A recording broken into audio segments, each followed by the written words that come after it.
Here's some information about the exam.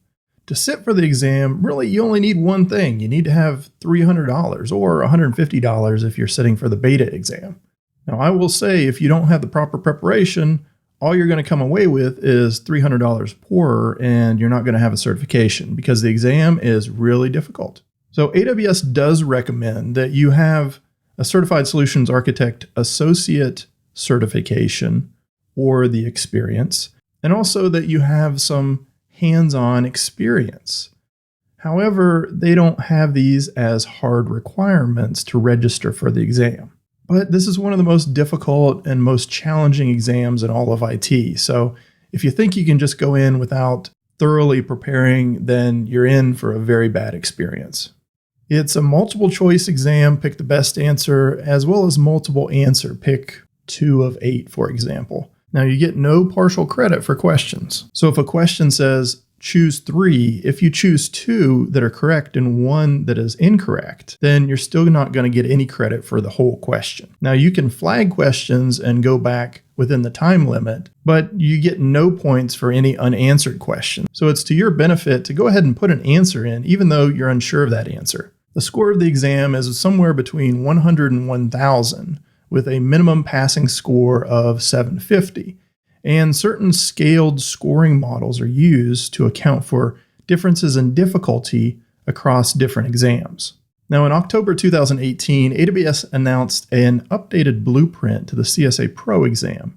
And this is the breakdown, and this is what we're going to be following for this course. Now one thing to note is that every exam is unique. So there's a main question bank that's used to produce the exam that you're going to take, but they also have beta questions, and that's questions that they introduce into the exam to gather statistical information and refine those questions. So it's really not useful for you to memorize the questions and then share those with your colleague who has yet to take the exam, because chances are that person is going to have a totally different exam experience than you did. Well, what about new services? Are they going to show up on the exam? This question comes up quite a bit.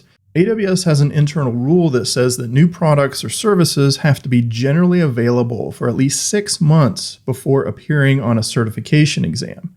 And even so, they may have to go through the beta process before they appear as a scored question on that exam. So you're not going to have to worry about the brand new stuff that was just released last week.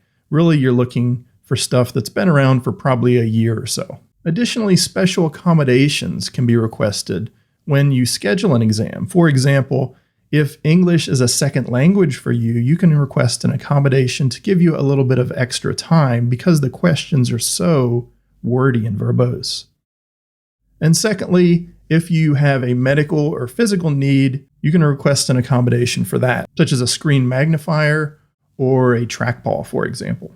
Now, specifically in the exam blueprint, there is this very unassuming sentence. Select one or more responses that best complete the statement or answer the question. Distractors or incorrect answers are response options that an examinee with incomplete knowledge or skill would likely choose. However, they are generally plausible responses that fit in the content area defined by the test objectives.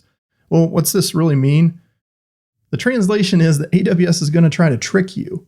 They're going to put in red herrings or syntactically correct but contextually false statements that will try to expose gaps in your knowledge.